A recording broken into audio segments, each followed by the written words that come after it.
Alors, nous avons commencé une petite série sur la ligne du temps, c'est-à-dire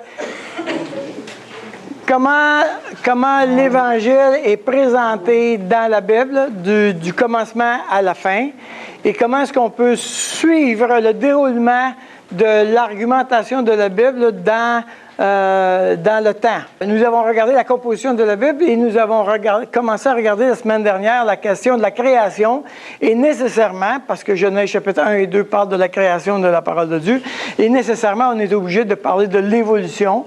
Alors comment est-ce qu'on va traiter la question de l'évolution? Je vous dis, quand on ouvre la parole de Dieu et qu'on on va traiter la question de comment Dieu nous a créés, OK? Nécessairement, la question vient, mais je suis en présence de quelqu'un qui est en train d'essayer de comprendre Dieu aussi. OK? Donc, tu ne veux pas tomber dans l'argumentation de l'évolution parce que là, tu es totalement incompétent là-dessus. On s'entend?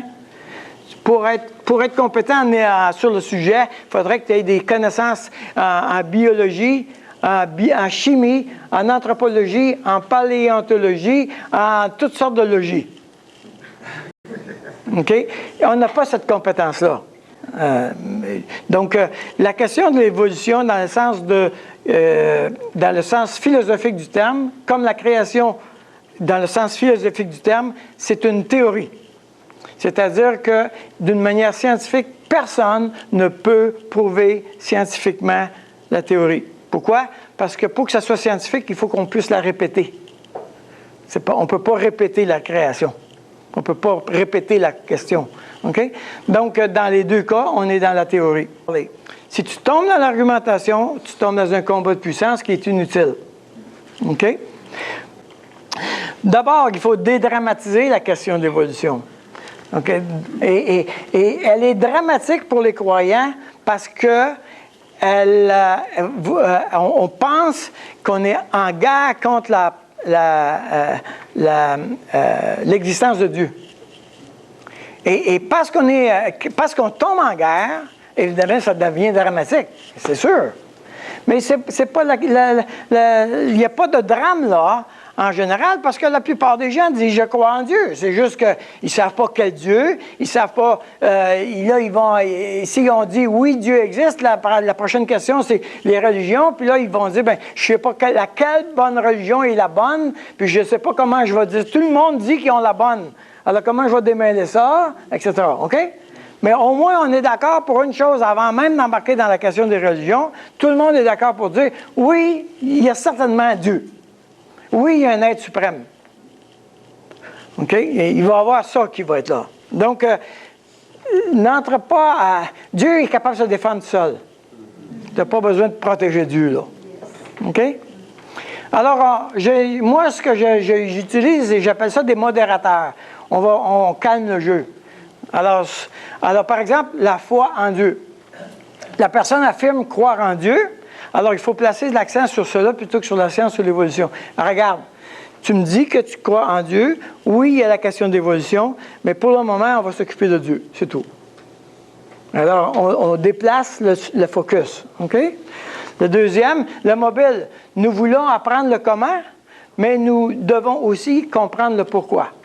Alors, la science parle du comment, mais ça ne nous dit pas le pourquoi. Je vous ai donné l'exemple du gâteau. La science est capable de prendre un gâteau et le décortiquer dans les molécules, les sortes de la composition du gâteau. Il y a de la farine, des œufs, tout ça. Elle est toute capable de démêler toute l'affaire. Elle a vraiment développé une expertise extraordinaire. Mais si je pose la question à la science, pourquoi le gâteau est sur la table, elle n'est pas capable de répondre à cette question-là. OK? Autrement dit, le comment... c'est une chose, le pourquoi, c'est une autre. Nous, quand on va aborder la question de la création, on va répondre à la question pourquoi. On ne répondra pas à la question comment. Donc, ce qu'on va faire ensemble, ça va être répondre à cette question-là. La validation. Oui, je suis d'accord. On a toute la responsabilité de comprendre notre monde et les scientifiques contribuent grandement à ça. Si tu dis, non, ils sont toute une gang de pourris, là, tu vas bien mal. Premièrement, toi-même, ça va mal, ton affaire. OK? C'est pas vrai que c'est une gang de pourris. C'est des gens extraordinaires qui ont beaucoup de connaissances et qui, bon, des fois ils se trompent, mais toi, tu te trompes-tu? Bon. Alors, nous voulons célébrer avec eux que l'importance de la science. On n'est pas contre la science. L'exploration. La science n'est pas l'ennemi, mais le canal pour s'émerveiller. Autrement dit, quand un scientifique, je ne sais pas moi, les biologistes par exemple, eux autres, ils me font triper au bout. OK? Là, ils se mettent à étudier une espèce d'insecte, puis ils suivent comment est-ce qu'ils vont se reproduire et toutes les affaires que ça prend pour se reproduire, Moi, je regarde ça, là, je dis, wow, j'ai la mâchoire décrochée, j'aime écouter des documentaires animaliers, surtout les insectes. J'aime bien ça. C'est fou, là. C'est fou qu'est-ce qu'il y a. Et il y a une seule sorte d'insecte qui sème une seule sorte de fleur. Ça dure juste une journée. Wow! Wow! Hey! Ça prenait 7 insectes-là dans cette journée-là pour qu'il y ait encore une fleur là. Hey, attends une minute, là. C'est pas excitant, ça? Moi, ça m'émerveille. Moi, je dis, mes amis, Dieu, il a de l'imagination, ça n'a pas de bon sens. Ça, c'est une interprétation. OK? Vous me comprenez? J'ai interprété ça, mais je me suis émerveillé. OK? Mais je pense que tous les scientifiques sont en train de s'émerveiller pour ces affaires-là. La complémentarité. Dans les domaines où la science a réussi à confirmer ses hypothèses, elle ne se retrouve jamais en conflit avec la Bible. Ça, c'est vraiment fascinant. Partout où la science a vraiment fait ses devoirs et qui est arrivée à une conclusion nette, jamais elle est en conflit avec la parole de Dieu. Jamais. C'est intéressant, ça. Dans tous les domaines où on n'a pas encore terminé le travail, bien là, on a l'impression qu'il peut y avoir un problème. Cette semaine, j'ai trouvé que... Cette semaine, c'est pas il y a 3 ans, là. Cette semaine, je reçois un article. Ça vient de l'université anglaise de l'Angleterre, de Leicester. OK?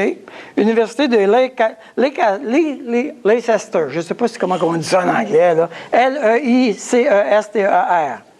4 étudiants ont fait un doctorat, écoutez bien ça, ils ont fait un doctorat ensemble pour déterminer si l'arche de Noé est capable de flotter.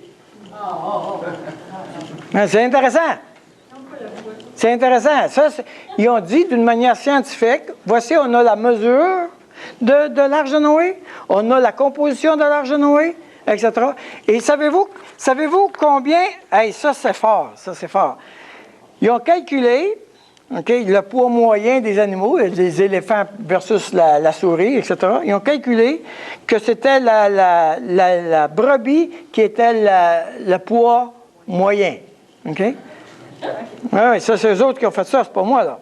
Savez-vous comment il y avait on peut rentrer de brebis dans l'arche de Noé? 2,15 millions de brebis. 2 150 000 brebis dans l'arche de Noé. C'est intéressant, hein? Et ils ont dit, oui, l'arche de Noé flotte. Hein? Alors, pourquoi je dis ça? Pourquoi je dis ça? C'est que quand les gens, maintenant avec les lois de la physique, les lois de tout ça, okay, ils sont rendus, ils ont suffisamment d'informations pour arriver à une conclusion. Ils font un doctorat sur l'arche de Noé, elle flotte-tu? Et oui, elle flotte. Okay. Ce que je veux dire par là, c'est que la question de la science, quand elle a fait son travail, elle ne vient pas en conflit avec la parole de Dieu.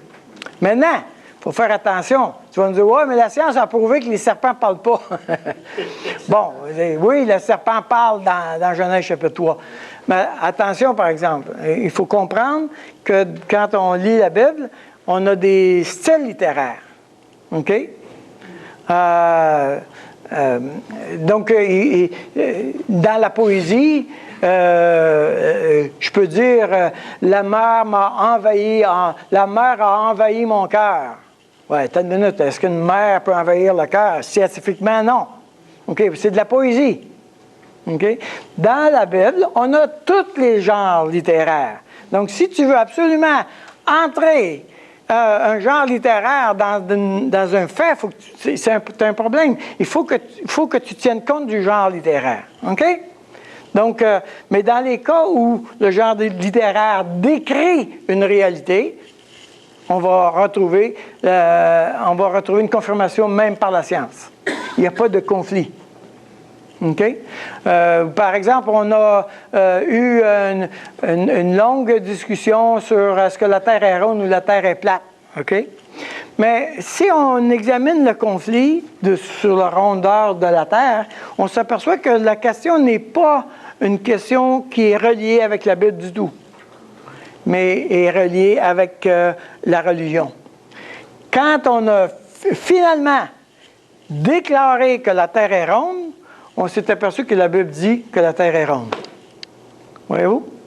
Donc, il faut voir comment la Bible, dans les faits, dans l'élément factuel, elle est complémentaire. Alors, la causalité. Un autre modérateur. Écoute, la science nous apprend que tous les effets observés ont une cause. Donc, la Bible a fait une réponse à la question fondamentale, qu'est-ce qui a causé l'univers? La science est claire sur ce sujet-là, sur cette affirmation. Il y a tous les effets ont une cause. Donc, je veux dire, il y a une chaise là, bien, il y a une cause. Donc, tout ce qu'il y a autour de nous, c'est causé par quelque chose. Qu'est-ce qui a causé ça? Qu'est-ce qui a causé ça? Puis il faut que tu remontes à la cause originelle.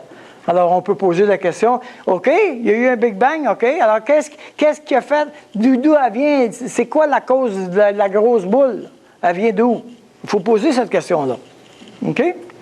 La thématique, l'objet de la Bible est le salut de l'homme et sa relation avec Dieu. Alors, nous allons examiner la question de la création ensemble, mais le but est précisément de nous parler de Dieu et de l'homme. Alors, elle va nous donner de l'information au niveau de la création, mais tout le monde est d'accord pour dire qu'on est dans un style littéraire qui ne cherche pas à faire une démonstration scientifique de la création. OK? Je suis plus préoccupé par le salut de la personne que de gagner mon argument. Alors, comment est-ce que je vais présenter le Dieu qui vient pour sauver cette personne? C'est ça qui m'intéresse. Ça m'intéresse. Où est-ce que je vais mettre l'importance? Où est-ce que je vais mettre la priorité? C'est quoi le pivot majeur? Bien, si je crois en Dieu, ce que Dieu a à me dire, ça, c'est ça qui est le plus important. Alors, la nature de la Bible. La valeur du récit de la création dépend de la valeur de la Bible. Et s'il s'agit d'un livre ordinaire, le récit de la création est ordinaire. S'il s'agit de la révélation de Dieu, alors le récit mérite notre attention. Il y a un grand nombre de récits des commencements. Il y a des récits en Assyrie, il y a des récits en Asie, il y a des récits un grand nombre de récits qui expliquent comment la Terre a commencé. Et la Bible, elle fait partie de ceux qui donnent un récit de la création. Maintenant, puisque la Bible n'est pas, à notre avis, un livre ordinaire, alors elle a un poids extraordinaire.